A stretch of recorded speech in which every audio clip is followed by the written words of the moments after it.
So as the chairperson of the art team, I want to welcome everybody as well. We're delighted to share the art that is owned by the church. We have over 90 pieces of art in the church, and sometimes they're hidden away in rooms that not everybody sees. This particular piece we're delighted to share because it's created by a member of Unity Church who's also a very active member in the Evergreen Quilters that do so much both within the church and outside of the church. And because she's a member of the church and Evergreen Quilters, we invited her to tell about the piece herself rather than me tell you about it.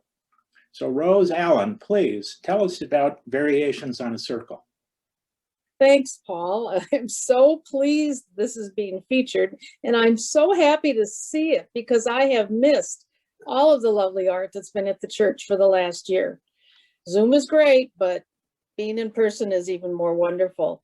This piece was created as a challenge piece for one of the quilt guilds that I belong to, Minnesota Contemporary Quilters. And the theme was Mélange et trois, so mix of three. And that's why it's a triptych.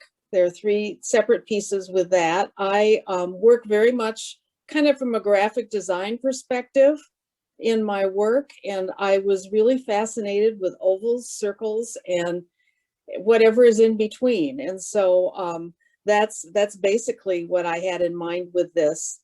When I joined the church about 40 years ago, I used to look up on the altar and look at the beautiful tapestries. There's a Hmong tapestry. There's another one that's been a woven one that we have had the last couple of Sundays on Zoom. And I fantasized about having one of my pieces in the church too. And this was a dream come true when the art committee selected this one for the permanent collection. So thank you so much.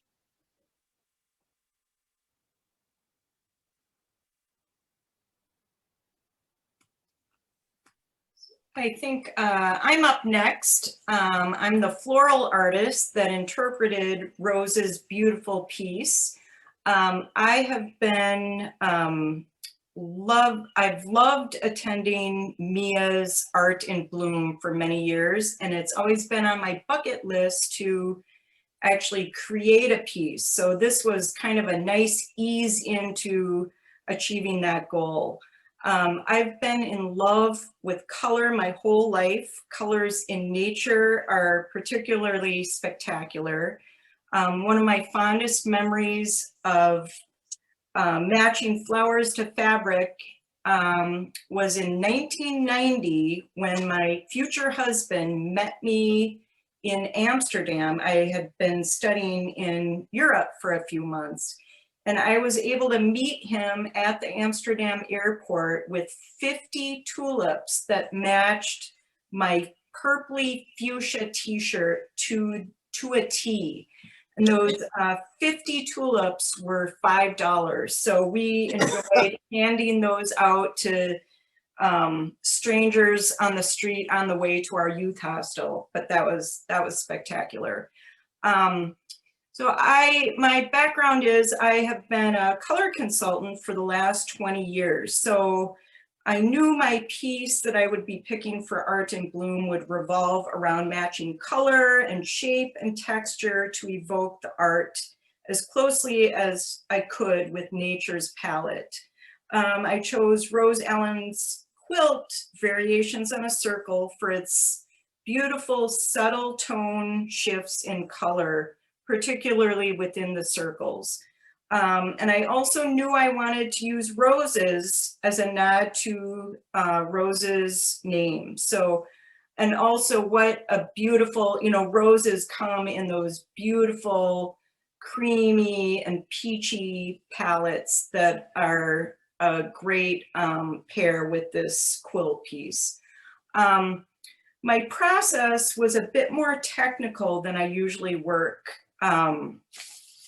I started with a printout of the quilt, and I was able to get in to see the piece in person in the parish hall, and I matched paint swatch colors to each color on the quilt. And then I ordered larger samples.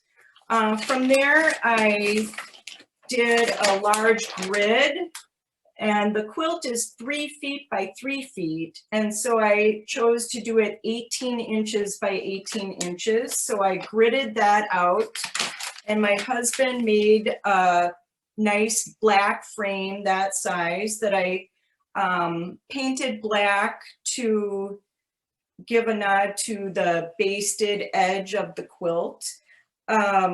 And then I laid chicken wire over the top of the frame to provide some structure. And from there, I chose 3 different greens to match the 3 different green colors within the quilt to kind of lay down a bed of greens to kind of hold the circle flowers, if you will. The greens I ended up using were Norway spruce, myrtle, strands of myrtle or stems of myrtle, and then moss. And then from there, Rose had used 3 different colors for the circles. And so those I paired with my paint swatches. I took those to the florist and matched them according to size and color. And I went with roses, of course, for the delicate cream circles, Fuji spider mums for the large white, pale white fabric pieces, and then palm buttons for the smaller of the same fabric. And then the deep peach are palm cushions. And Rose also incorporated 8 brass charms that I'm not sure if you were able to notice in the video or not, but I used curly sparkle to represent those in my piece. And overall, I loved working on this project. It was a lot of work, but it was fun, and I like how it turned out. So thank you very much. Thank you so much, Beth.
All right, the artist Zhang Tiafang first created Stone Forest in 1979 as an 8-foot 6-inch high, 22-foot 6-inch wide mural. It was commissioned by the government of China and hung permanently in the Great Hall of the People at Beijing. And this piece stands as a permanent tribute to the natural grandeur and joyful life of Yunnan province. It's based on an actual stone forest in China. The stone forest is a geological feature of limestone rock pillars rising 130 feet from the ground. The color and energy and fantasy, as the artist stated, is, let's see my notes here, was trying to, talking about how it was trying to portray the festivals and the impact of the stone forest. During Mao's Cultural Revolution, it wasn't particularly appreciated by the government, and but he kept working on it, and eventually the piece was finished and appreciated. He immigrated to the United States in 1983, eventually moving to Minnesota, and found success for his fine artwork. This particular print is one of 10 that was produced. It's 3 feet by 5 feet, and we're just delighted to have it in our collection. So I'm going to turn it over to Barb Foss to talk about her floral arrangement.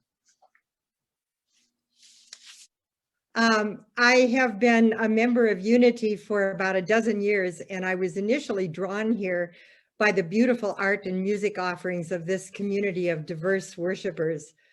Why am I interested in using plant materials to express my thoughts and feelings about a work of visual art? Well, partly it's a form of study, like penciling notes in a book's margin while reading, and it's ephemeral. Flowers have a life cycle. My interpretations are simply mine, and they are fleeting, to be stored in memory and maybe a few photos. If they help others see an art piece with new eyes, then that's a bonus. But mostly, since participating in Art in Bloom events, I've been able to, and if truth be told, sometimes shoehorned into immersing myself in a particular work of art that I may have skipped over otherwise. I've seen stone forest at Unity and frankly was a little overwhelmed by the busyness of it. It wasn't my first choice for this project, I'll admit. I'm drawn to clean and simple lines, but stone forest and I became unlikely mates in this form of meditation. I first met the artist, Zhang Tiafang, in Unity's notes on stone forest, as Paul just read, and learned of his rebel nature, especially his disgust over the strict land restrictions on art during Mao's Cultural Revolution. I further learned that Zhang Tiafang is an important Chinese painter and founder of the Yunnan School of Painting, which is actually one of the most influential movements in China. Wow, that was kind of an awakening. So anyway, I thought it was pretty exciting that stone forest was considered strange and dangerous art, and that's how it finally got my attention. Next came the vibrant color, vitality, and movement of the painting. I had to actually break it down into little sections, a lot like the photography showed you, so that I could look at them individually before I could go back to the whole view. In that way, in that somewhat forced study, I became a captivated admirer of something I almost chose to glance at and walk by. I study Ikebana, a way of arranging flowers that was developed by the Japanese. It was introduced in Japan in the 6th century by Chinese Buddhist missionaries who had formalized the ritual of offering flowers to Buddha. Ikebana is based on the harmony of constructions and the appreciation of the subtle beauty of flowers and other plant materials. There are many schools of Ikebana, and learning is actually lifelong. Because of the overall design, activity, and subject matter in stone forest, my Ikebana teacher suggested I create a free-form Rimpa-style arrangement based on an art form popular in Japan about 500 years ago. Artist Zhang Tiafang was determined to reverse the Mao Cultural Revolution tradition of painting in grays, blacks, and whites. Well, he certainly did that. Zhang's colors are of unsurpassed richness. Rather than emulate the profound detail of this painting in my Ikebana design, I decided to present the intensity of colors unabashedly leaping off the painting, from the washes and blends of blues to the drama of true reds and yellows. But I also wanted to pull out the elements that most summarize the fantastic play of nature and celebration. I used blue delphinium to remind us of the skies and the painting's title, the soaring stone forest, which surrounds 3 sides of the painting. The gnarly branch and puffy baby's breath flowers put us in mind of the trees. The fluttering white tops of the tall blue delphinium call us to the birds that float above the tree line. Finally, the vivid reds and yellows of the hypericum berries and the freesia on the black base anchor us to the earth and the joyousness celebrated by the people and the animals upon it. There are many parts to the whole of Stone Forest. I'm indeed thankful to have come heart to heart with the artist, the locale, and the joyful spirit it represents. Thank you. Thank you, Barb.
Hi, this is Chris Greasy. I'm going to be introducing birches, and I'm really pleased to do that. The artist Alice Hugi was born in Switzerland in 1876, and she lived to be 95 years old. And her family moved from Switzerland, her uncle and his family, and she moved with them to St. Paul. And the painting you're looking at, called Birches, had to have been one of her last works, since she passed away in 1971, and she painted this in 1970. Her time in St. Paul was really important for the art scene in Minnesota.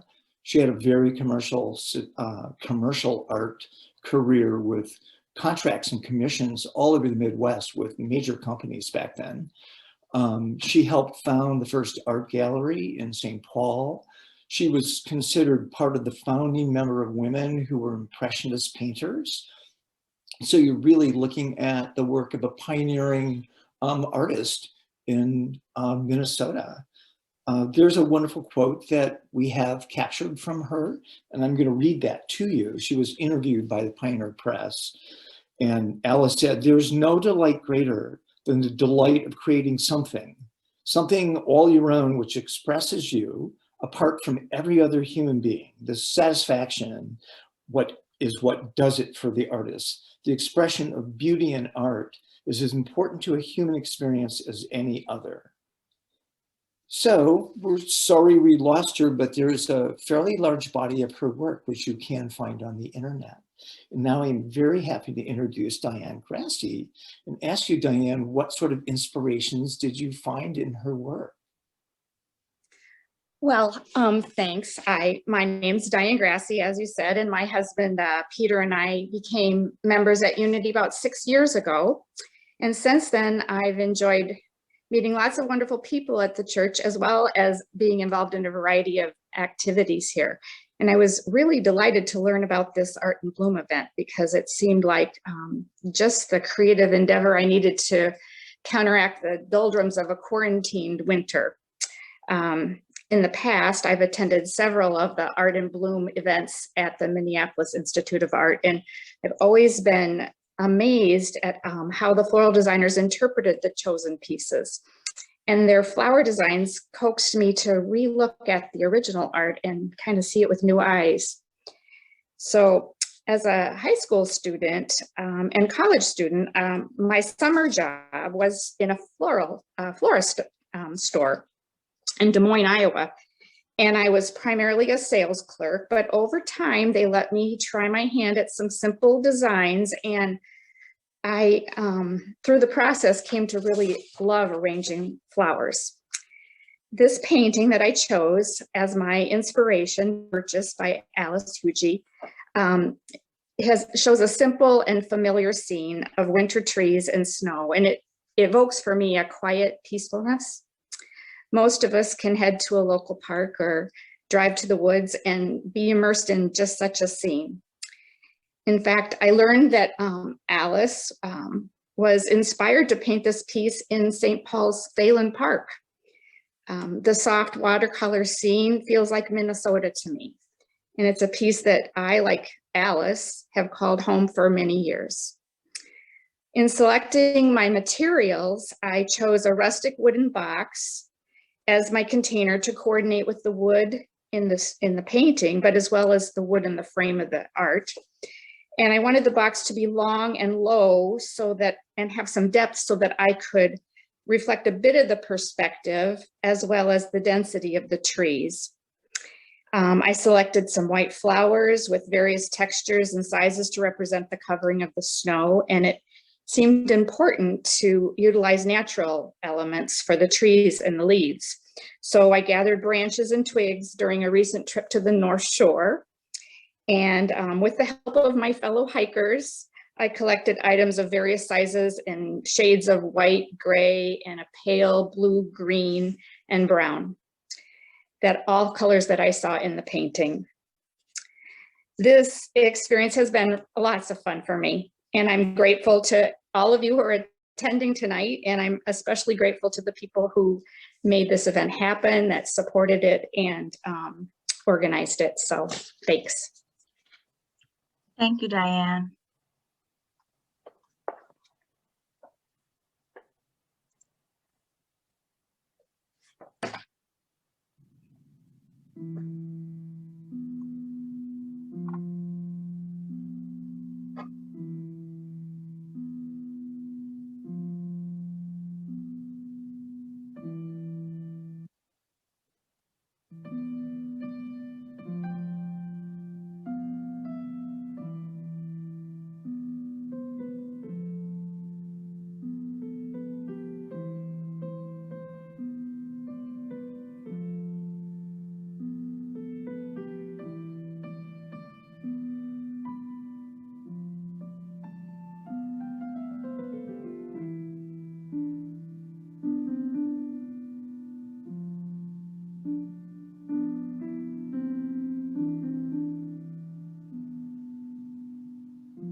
This piece of work is somewhat of a hidden gem at Unity. It hangs along with a companion piece by this same artist, Munir Tahar, in the Gannett room, which is a small room at the top of the stairs in the Elliott wing.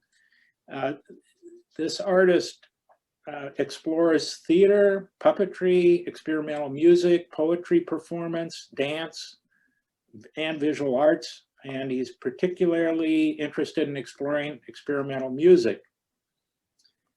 This particular piece came to us as along with the companion piece when he was in treatment at the Center for Victims of Torture in Minneapolis. He was an asylum seeker who had been born in East Java, Indonesia, and he created this piece along with the other one for a fundraiser for the Center for Victims of Torture. He said that this piece was an expression of what he saw and how he felt while being tortured. Dan Husler is our floral artist who can tell us a little bit about his floral arrangement. Thank you, Paul. I'm Dan Hilster, and I grew up at Unity Church. Ruth Tambera did Ikebana floral arrangements every Sunday. And even though children weren't really encouraged to go into the sanctuary, when I was a kid at Unity, it was always a treat to go in and see her flowers. So that had been an image that I'd had for my, at least my early years at Unity and much into my 20s. I do flowers a couple times a year for the chancel. In the fall, I do flowers in memory of my daughter Hannah, who died as an infant.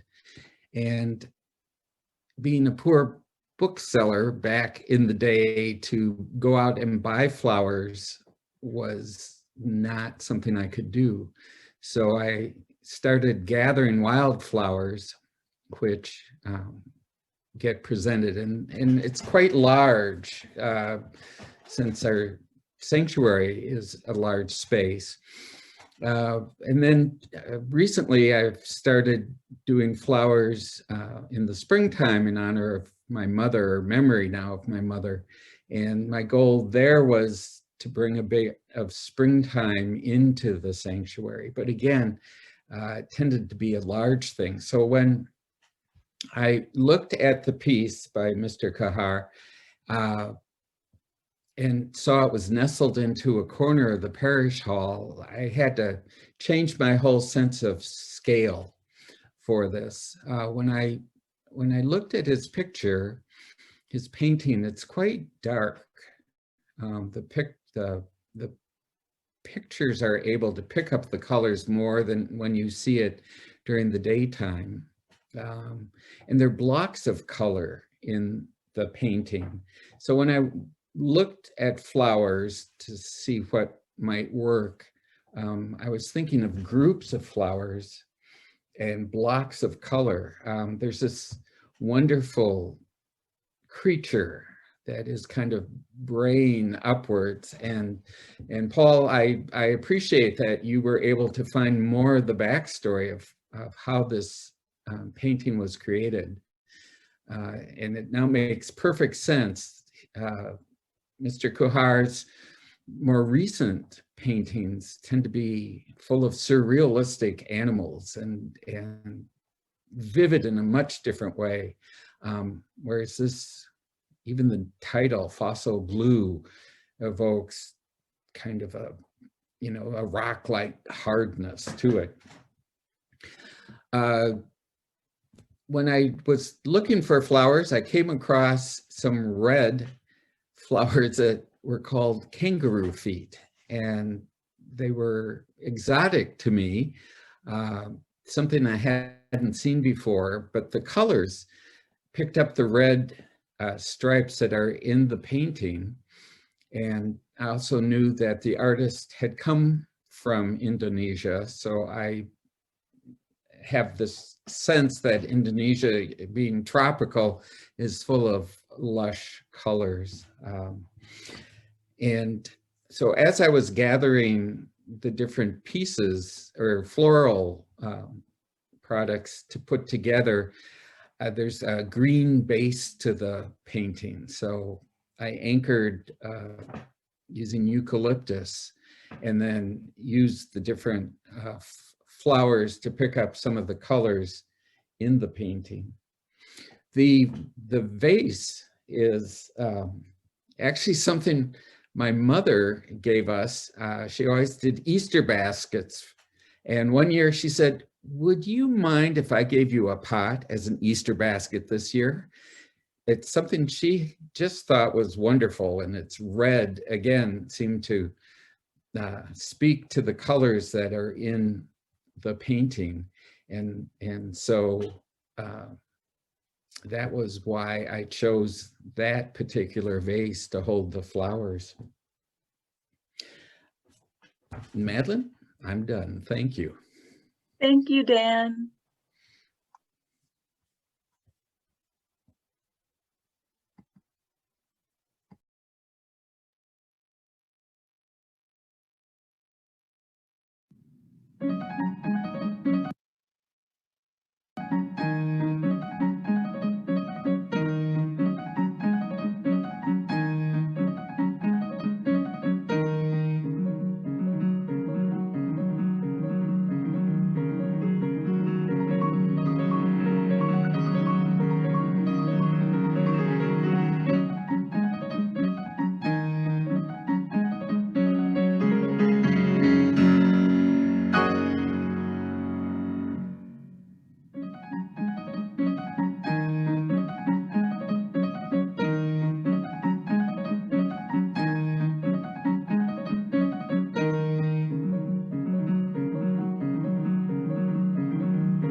I'm Marty Rossman. I'm doing double duty here as the person who gives background about this wonderful piece of art in our permanent collection. And then I also was the floral artist, so I'll talk a bit about what I hope to do there as well. I represent 5 other Unity members who during the year of 2016-17 enjoyed the task of taking inventory for all of Unity's permanent art. At the end of our work, we felt that we could reward the church with commissioning a new piece for the center room. The new piece, which you see here, with its title emblazoned right in the middle in gold, is Integrity, Service, and Joy. The calligrapher artist is Dianne von Arx, and Dianne is really internationally known. She was one of the artists who helped with the St. John's artist. Sorry, I need to get this right. St. John's Bible, the Collegeville group that did calligraphy pieces for each page of the Bible in Collegeville. And she also has many commissioned pieces, some in Hennepin Avenue Methodist Church, one in Westminster Presbyterian in Minneapolis. Dianne came to Unity. She spent a good part of a day with the art team, and she asked to see our symbols. She took pictures of everything in the church, and she took all of our literature because she's a calligraphy artist. A calligraphy artist means that she does more than wedding invitations. She's putting art to the words that she is using. The Unity art team asked for one thing of Dianne. We asked that it have integrity, service, and joy as the center of the piece, but we gave her freedom of expression for everything else. We mentioned that the piece might hang in the center room next to the 2 air tape pieces, which are very hot pink. And we requested that we would get a sketch. The first sketch we got looked like this. And we rejected that sketch. We said, that's too dark. We want something a little brighter. And so this final piece is certainly a lot brighter, and it has many of the words that are important to us here at Unity, such as reach out, cultivate, stand together, encourage, build, open doors, cultivate a spirit of curiosity and welcome, foster a culture of open, inclusive leadership. And you'll find many, many more things there. You'll find also some of our symbols, such as music notation, and the fig tree that's up in the front of the chancel is there as well. And finally, because it was going to sit, she thought, next to the air tape pieces, we have that streak of hot pink for fun. I also need to call your attention, since Dan has already mentioned Ruth Tanbara, the vessel that I'm using here, we think was created by Gail Christensen, who was the person that designed the water fountain that used to stand in the Unity courtroom, or not courtroom, courtyard. Ruth Tanbara used this vessel and many others developed by Gail for the 35 years that she provided flowers for the front of Unity Sanctuary that Dan mentioned were part of his inspiration. Both the vessels and the information about Ruth Tanbara can be found in the center room. now I'm going to shift to my other job to do here and tell you a bit about what I was thinking about when I put this to some flowers and some greenery. I really wanted to do this piece. I'd almost twisted Barb Foss's arm to get to be the one that did this one.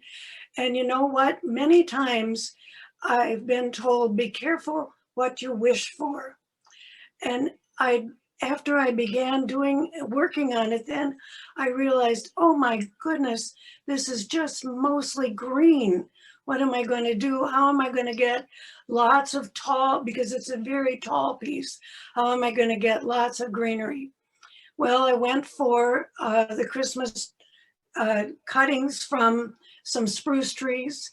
And then I went across the street to McAllister College's parking lot. Well, they have a row of yews that cover much of the lot. And I decided that I would steal a few of those branches, and voila, I have a tall rectangle of greenery for the background. But what mattered most to me and what I worried the most about was how was I going to do integrity, service, and joy. Well, I found the birds, and it just seemed to me that gold birds are what meant integrity, service, and joy. The next problem was to make certain that they would stay stuck on that greenery. Luckily, these birds happen to have a little like clothespin on the bottom.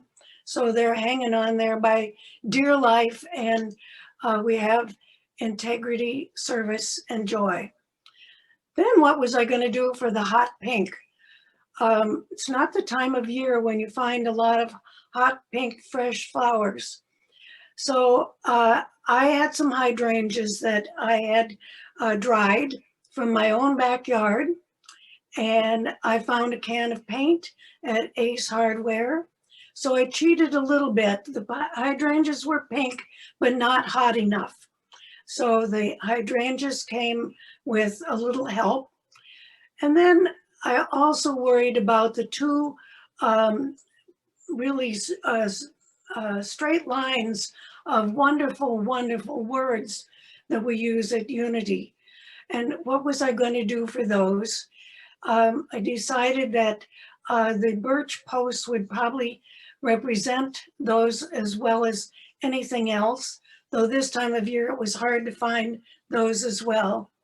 And finally, I saw this bright yellow, which is our chalice, which is so important to us, and which Dianne put in so wonderfully there in a prominent place on the art. And so I found some big yellow flowers, which look like they fell down a little bit, but they're there to show that the chalice was there. And then finally there was a little tulip that was yellow that is right up at the top to illustrate that yellowness at the top of the art piece. I should say that Jack and I have been at Unity since the mid-70s. And one of the things recently that we've enjoyed is for sure the Mother's Day flowers on the sanctuary pedestal and the front of the sanctuary.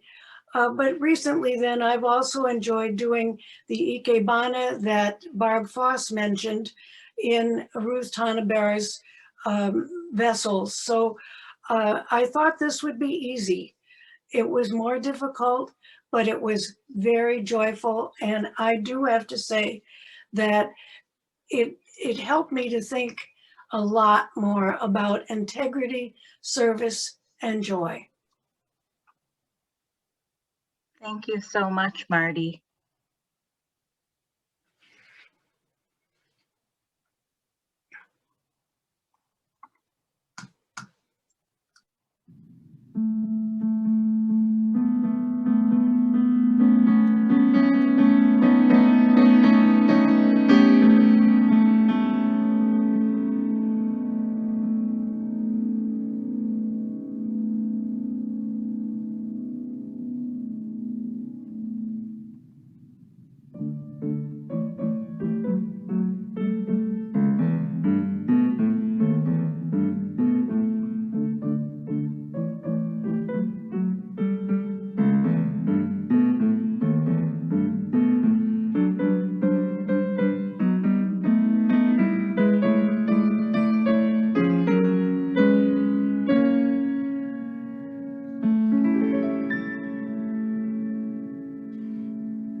Hello again, it's Chris.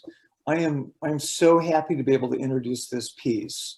Kurt Seberg is a local artist, a semi-American. He considers himself semi, which is a Finnish group.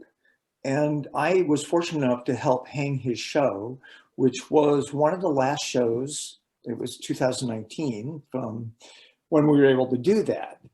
And at the conclusion of the show, the art committee had a rather animated conversation about the virtues of this piece of art. And was it too dark? Was it hopeless, or was it hopeful? You know, the glass half empty or the glass half full? And I think you can see from Paul's photos, as you lean in very closely, it speaks for itself. And in the end, we decided that decision was up to you. And we moved it into the hallway and it's very well lit, and it's currently hanging in the Elliott Wing Hall. So all of Kurt's art is very quiet, and it's very layered, and there are multiple realities going on simultaneously. I thought that was very interesting. He treats nature so quietly, so delicately. And then when I found out he's Finnish, and I think of those wide open spaces and emptiness, it seemed very fitting. He's a man that wastes very few words. So that was my interpretation. But Teresa, would you like to talk to us about your take on it and your work? I would. Hello, everyone. I'm Therese Sexy, and I've been a member of Unity for about 12 years. And in my current life, I'm a florist and master gardener and designer. But I grew up on a farm and learned to tend a garden and sew and cook and can at my mother's elbow. And I hardly remember a time when I haven't worked with my hands. So Kurt's piece called Resilience, one definition of resilience could be the capacity to recover quickly and readily from difficulties, adversity, illness. And if we learned anything in 2020, it is resiliency. And in my case, I lost 3 brothers and a dear friend this past 11 months. So, sorry. When I saw Kurt's piece, I saw that out of destruction and loss, be it from fire and pollution like his, or from illness in my case, that there is a way forward and that there's a way to recovery. And in Kurt's piece, you can't really miss the way forward, and it's symbolized by a nest, and it's front and center.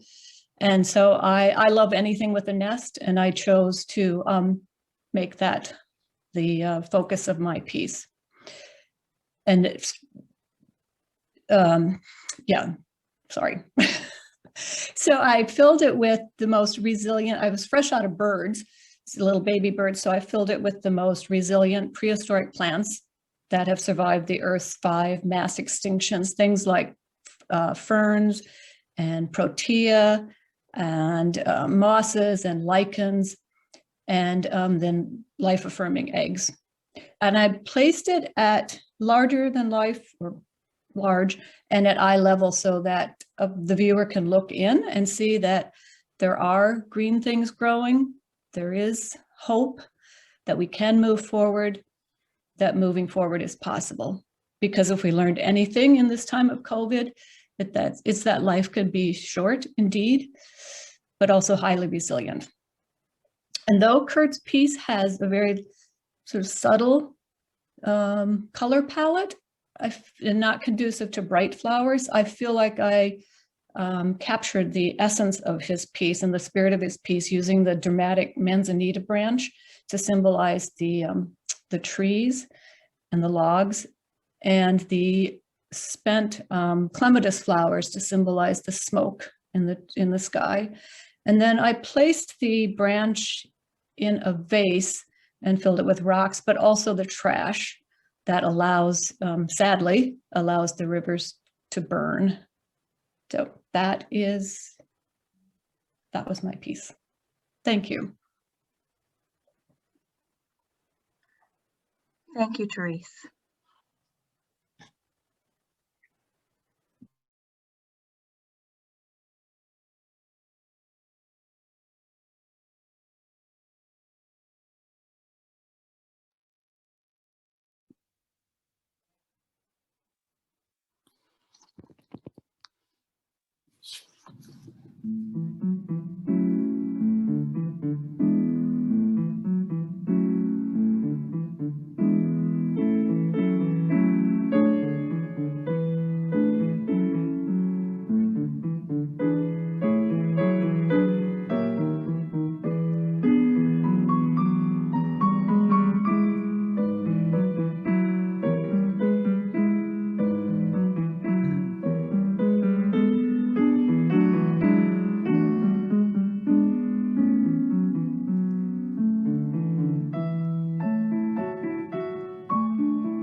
Well, I'm sorry to tell you that this is the last piece of work tonight, and the art has been brilliant.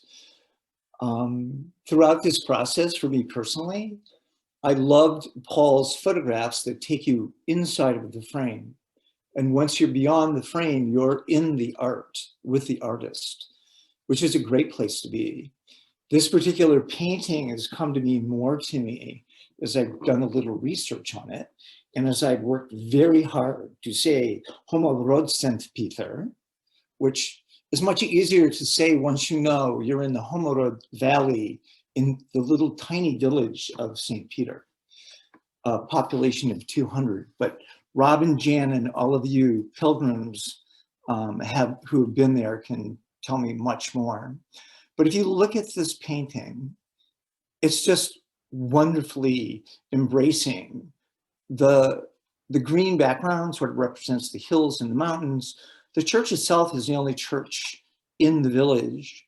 And of course it's Unitarian, although it used to be Catholic. So there's something you can learn from that. But there's something very embracing about it. There's something structural and protective about that roof that I love. And I've never met the artist, possibly Rob or Jan have, but I think it's wonderfully expressive and comforting. And I hope you will all go find that painting and spend some time with it in Robin's parlor. Thank you everyone for this opportunity to show you this work. And now I'd like to introduce Marla, if you're there. Hi, Marla. Hi, thank you. I am humbled by the breadth and depth of all of the presentations. The floral art and the interpretations have been really beautiful. Like Therese, I grew up on a farm, and some of my earliest memories are of planting flowers. My dad and mom taking care of all of the rest of the farm and livestock, and I had my little flower patch. And so I've always nurtured flowers, and I've always loved gathering flowers, and I've always been struck by the wonder and the beauty of flowers. And so this was such a great fit to be able to do this. I was drawn to this particular painting because I had the privilege of being a pilgrim to Transylvania in 2019 and was welcomed at this church. I grew up in a small town, and church is was very central in our community. And I felt at home in Homorod St. Peter because it felt like how I grew up. And the vibrancy is reflected in this painting, as you can see. This painting was in particular shows the color of the and the welcoming of the church itself and of the outside. And one of my memories is sitting outside in the shade, which gave shelter and coolness to our pilgrim group, and then being able to go through those beautiful blue doors and being welcomed on the inside with the people and the service. And this in this small, intimate, and you had this small, intimate feeling that that the whole village really gave. So when I was looking at this painting and thinking about how to do the flowers, I wanted the church to be represented by those white flowers, but I wanted that beautiful blue door to be represented, and I have it in the delphinium right up through the middle there. And that warmth of the roof is the roses, and also the astronarium, which in the language of flowers that I also love represents passion and friendship and devotion. And I thought, what a perfect fit to reflect the relationship that we have between our community and this community. Friendship and devotion came shining through during our visit there. So I also want to thank all the people that made this possible. This was such a treat to do, and to use flowers and the beauty in nature, and to combine it with the beauty in all these paintings has really been a treat to me. So thank you.